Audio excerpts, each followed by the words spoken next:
Why was John Wick so quick to forgive Winston? Alright, quick might be a relative term here.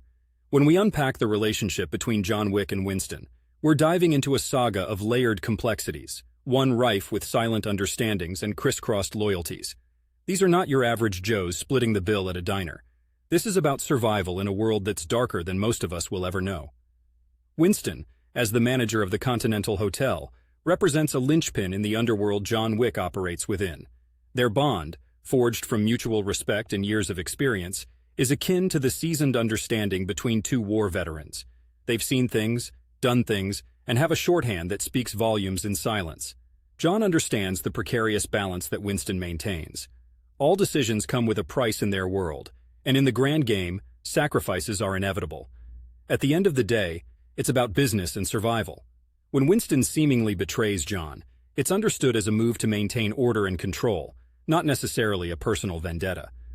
Underneath the facade of betrayal, there's professional courtesy and strategic positioning. I'd liken it to a high-stakes chess match. Sometimes you sacrifice a knight to capture a queen. John gets this, inherently. It's the way of the world they inhabit. There's a recognition that things aren't always what they seem. Remember, John's decision to forgive isn't rooted in the normalcy of everyday errands. It's steeped in a lifestyle where trust is a limited currency, and moves are made with the long game in mind. John's ability to forgive, quickly or not, is about picking battles wisely and knowing when to hold a grudge and when to acknowledge the larger battlefield. At the end of the day, it's about strategic alliances. In John's eyes, forgiving Winston might present a more advantageous path than one of relentless vengeance.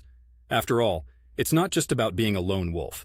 Sometimes survival means running with the pack, even if the pack isn't perfectly aligned with your own moral compass. And let's not forget, when push comes to shove, these characters resonate with us because, despite their extraordinary circumstances, they exhibit human traits. Forgiveness is one of them. Even in his violent path, John Wick shows us a glimmer of humanity, reminding us that even in the darkest of narratives, there's room for complex moral decisions. So, why was John quick to forgive Winston? Because in his world, quick can mean the difference between life and death, and forgiveness might just be the card up his sleeve for whatever the next day holds. And believe me, in Portland, or any city for that matter, on any given rainy day, I ponder these reflections while walking through the misty trails of Forest Park, acknowledging that the complexity of human relationships can be as enigmatic as the murky paths that wind beneath the Douglas firs. Strategy, survival, forgiveness. They're not just themes in a movie. They're part of the human experience, playing out in every corner of the world, just usually not with such high-caliber weaponry.